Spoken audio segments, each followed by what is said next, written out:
सुप्रभात बच्चों। आज हम व्याकरण में पढ़ेंगे अनुच्छेद लेखन। अनुच्छेद लेखन को इंग्लिश में कहा जाता है पैराग्राफ राइटिंग, जिसमें आपको एक विषय दे दिया जाता है, उसके बारे में आपको लिखना होता है। तो अनुच्छेद की पहले हम परिभाषा देखेंगे।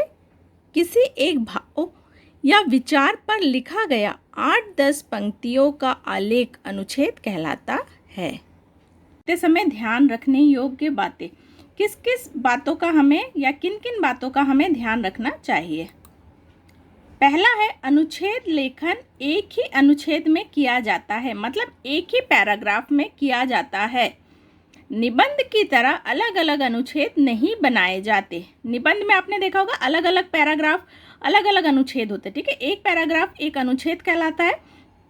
तो अनुच्छेद लेखन जो है एक ही अनुच्छेद में किया जाता है। निबंध की तरह अलग अलग अनुच्छेद नहीं बनाए जाते। दिए गए विषय पर मन में विचार करते हुए कुछ सुंदर पंक्तियां सोचिए। जो आपको विषय दिया जाता है, इसमें भी आपको क्या होता है, एक टॉपिक दे दिया जाता है, उसके बारे में पंक्तियां लिखना होता है। तो इसमें क्या करना है, दिए गए विषय पर मन में क्या करना चाहिए, विचार करते हुए कुछ सुंदर पंक्तियां सोचिए। क्यों? ताकि हम उसमें लिख सकें। विचारों को क्रम से लिखिए। जो भी आपके विचार आ रहे हैं उनको आपको क्रम से लिखना है। एक ही बात को बार बार दोहराना नहीं चाहिए। आप जो अनुच्छेद लिख रहे हैं उसमें एक बात को बार बार नहीं दोहराना है। वाक्य छोटे छोटे होने चाहिए। आप जो अनुच्छेद लेखन में वाक्य लिख रहे हैं वो छोटे छोटे होना चाहिए।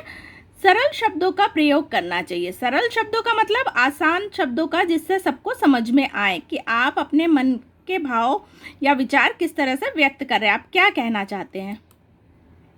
जरूरत के अनुसार मुहावरों का प्रयोग भी करना चाहिए। अगर आपको अपने अनुच्छेद में मुहावरे की ज़रूरत महसूस हो रही है कि इसमें करने से हमारा अनुच्छेद लेखन और अधिक सुंदर होगा, प्रभाव, तो उसके लिए आपको क्या करना है, मुहावरे का भी प्रयोग करना चाहिए।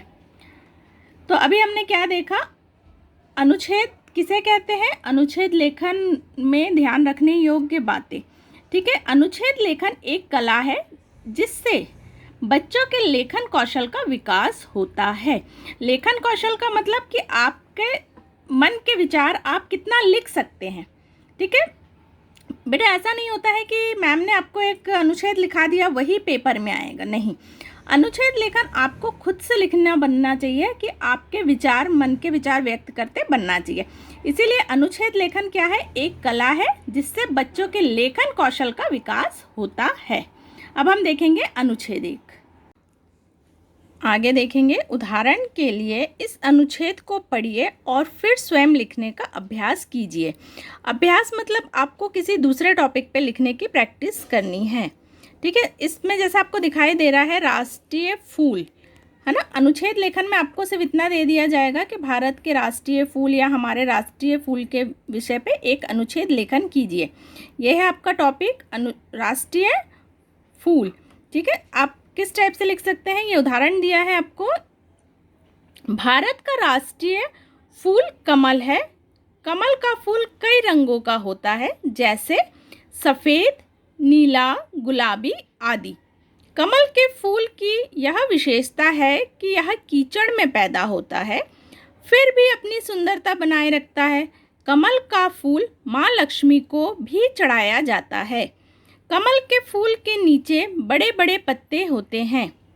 कमल का फूल हमें संदेश देता है कि आपके आसपास चाहे कैसा भी वातावरण या परिस्थिति हो, आप अपनी अच्छाई को ना खो दे। मतलब कमल का फूल हमें क्या संदेश देता है, कमल आपको पता है कीचड़ में खिलता है, तब भी वो इतना सुंदर होता है। तो वह हमें क्या संदेश देता है कि आपके आसपास चाहे कैसा भी वातावरण या परिस्थिति हो, आपको अपनी अच्छाई को नहीं खोना है। इसी प्रकार बेटा आपको दूसरे भी अनुच्छेद या लेखन का अभ्यास करना है। इस अनुच्छेद को आप अपनी कॉपी में लिखेंगे।